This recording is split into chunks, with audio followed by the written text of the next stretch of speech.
Raila Amolo Odinga. General introduction. Barbara, as his local current alias, might have been born probably on the 7th of January, 1945. He might have hailed from Bondo, Siaya County, Kenya. He might have served as Kenyan's second Prime Minister, from year 2008 to 2013. This might have been compromised after the 2007 contentious general election. Also, he might be among renowned Kenyan businessmen. He might have severally vied for presidency but to no avail.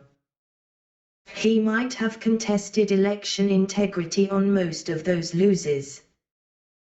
He might also be a pacifist intellectual, questioning to know better on shadowy issues.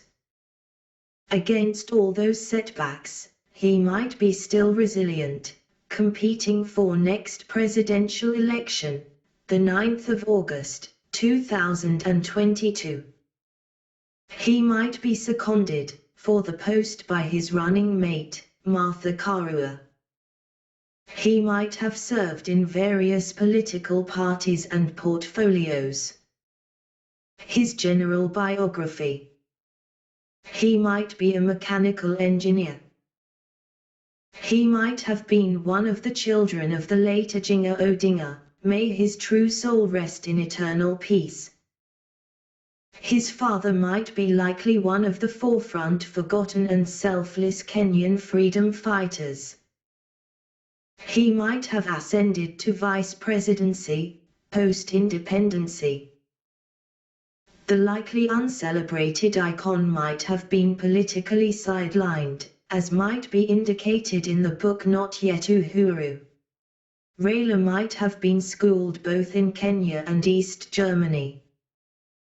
He might have shortly taught at the University of Nairobi in the 70s. Some of his local acquaintances then might have testified about his entrepreneurial ventures while still in the University of Nairobi. The East African Spectre Limited Company might have been engineered by his ideas then. He might have also served in Kenya Bureau of Standards. He might have earned deputy directorship of the board in the year 1978. He might have been described by one of his old acquaintances residing in Brandenburg, Germany, Mr. Tough and Serious during their schooling. This might have described about his activism spirit. He might have championed for Second Kenyan Liberation, Section 2 AM, against Kanu one-party rule. His political activism might have been discovered in the early 80s. Some might have been saying that he might have been among few old Kenyan politicians with stamina and resilience. He might have been severally arrested by then regimes but neither tried nor convicted for any. His big predicament might have been when he might have been held hostage in those alleged chambers for 6 years, since the failed alleged coup of the year 1982. Many other political victims during those regimes might be lamenting on their unjustified afflictions, while championing for truth.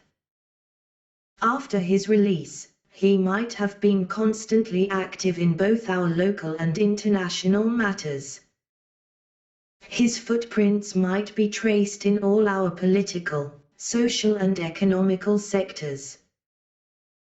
He might have served as member of Ford K till 1996, NDP till 2001, KANU till 2002, LDP till 2006, ODM up to date.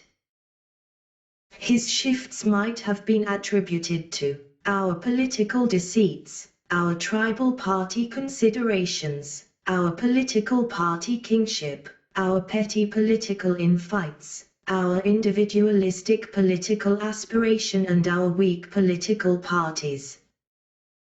He served continuously as a member of the Kenyan National Assembly, from 1992 to the year 2013, Kibera constituency. Some of his constituents might attest to his leadership strengths and weaknesses. He might also be human. He might have also served as Secretary General of KANU in 2001. In 2002 he might have been one of the relentless campaigners for the NARC presidency. During the 11th hour, they campaign on their own. Their candidate might have been absent, owing to the road accident he might have been involved in, a month prior to the poll. Our late retired President Mwai Emilio Kibaki, may his soul rest in peace, might once have confirmed his personal political gratitude to him, for his championship in the poll. He might have served as Minister of Roads, Public Works and Housing during the first Kibaki's regime. He later might have cried foul on the regime neglecting their pre-election agreement between LDP and NAK. Their disagreements might have ranged from cabinet sharing deal, constitutional review deal and government leadership structure deal, the prime minister roles versus the presidency. He might have led a contra-mobilization against the November 2005 constitutional referendum and secured a victory, Orange versus Banana. As a probable reaction by the regime to that loss, the regime might have sacked most of the ministers who supported the contra opinion in the poll. The political marriage between LDP and NAK might have been eventually separated in the year 2006. He might have already formed ODM as his coalition. The regime formed PNU as their coalition, in readiness for 2007 contest. During his 2007 candidacy, he might have been very popular across all divides, epitomizing social, political and economical transformations. His aspirations might have been shuttered by the then election integrity. The ODM secured a majority in parliament after that poll. This factor, together with the post-election violence question, might have earned him on 17 April 2008, the Prime Minister position, just to ease tension. Former political lovers reunited. What a short celebration. He might have traded his political pride for that peace deal.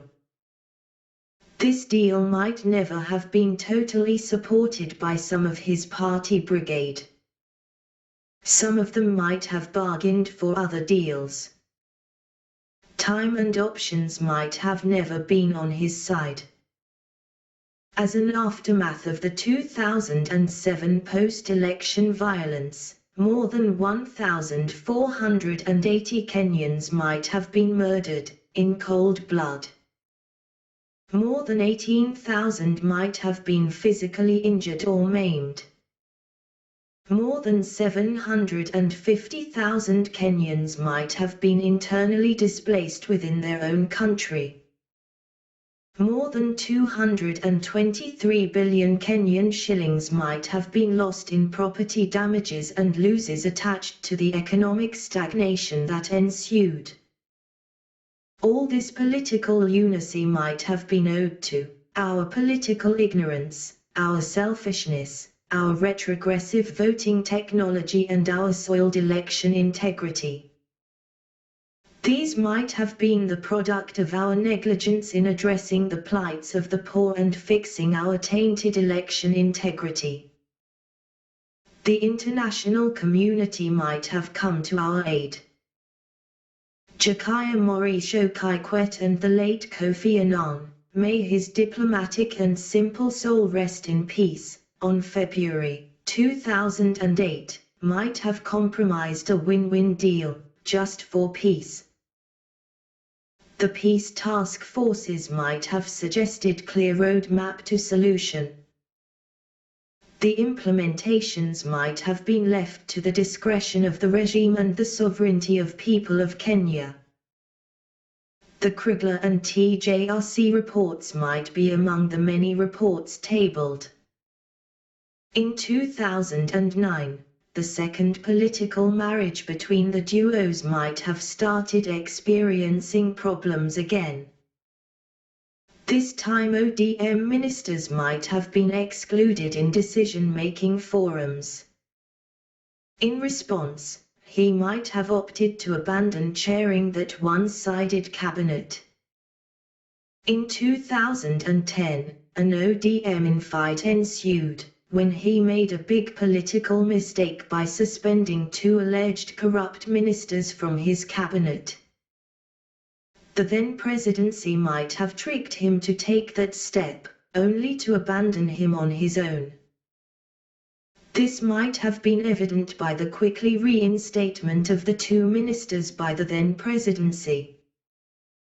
This reinstatement might have shamed him in public.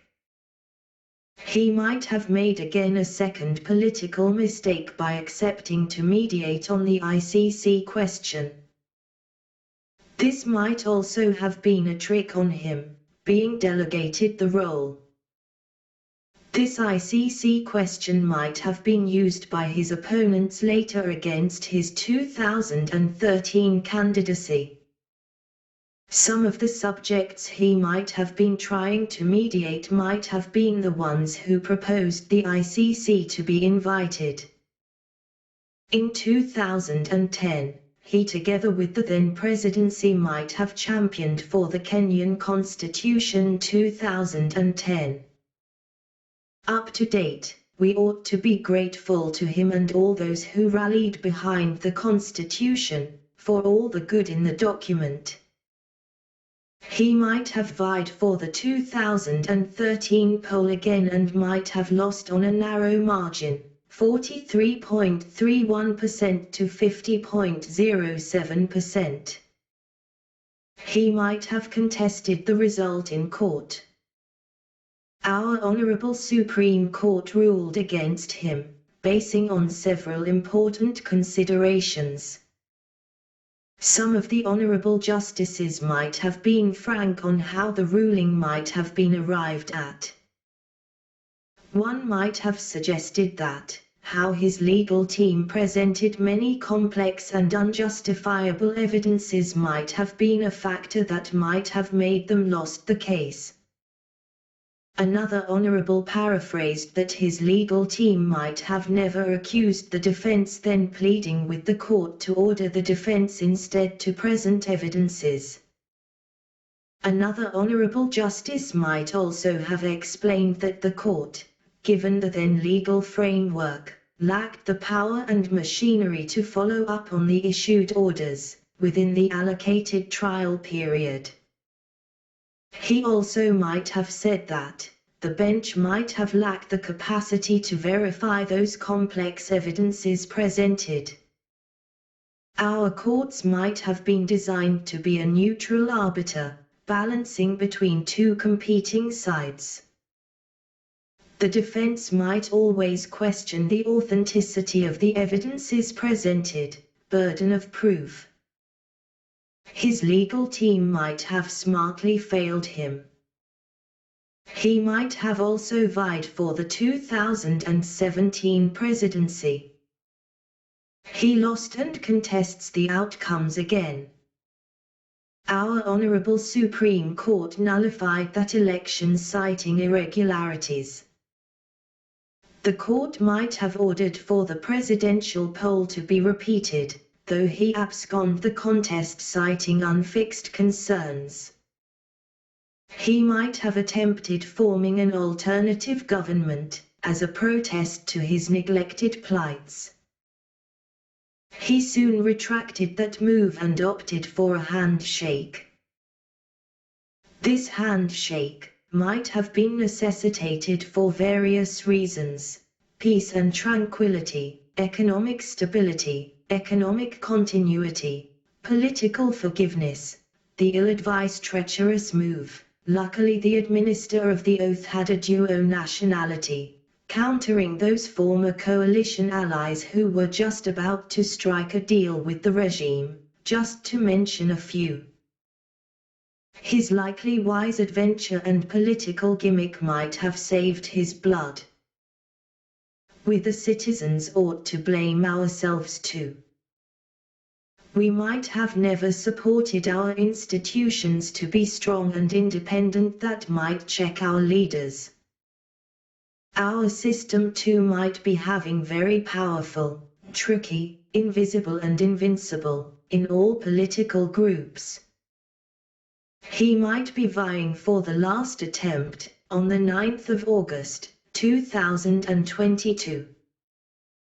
I might never know his plans and strategy on how he might use his wisdom and power to outsmart the invincible and invisible, within and outside his sphere.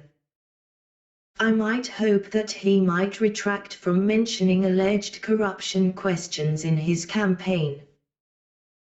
This might be another political mistake he might be about to make. Those 48 laws of power ought to be consulted, before making any political move. In conclusion, we ought never to generally condemn our leaders. Some of them might be very good individuals. The invisible and invincible might have taken hostage of all of our political entities. He ought to identify some simple political trickery in his way. I might never judge any leader before studying their real biographies and history. We ought to unite and forgive our past. We might be products of our system. We might have all corrupted our country. We ought to find a sustainable way forward for our likely broke nation. Truth might be very tasteless, but we might need it, just like drinking water. My lens might be searching other great personalities. I might be in the process of publishing about the biography on William Samoa Bruto.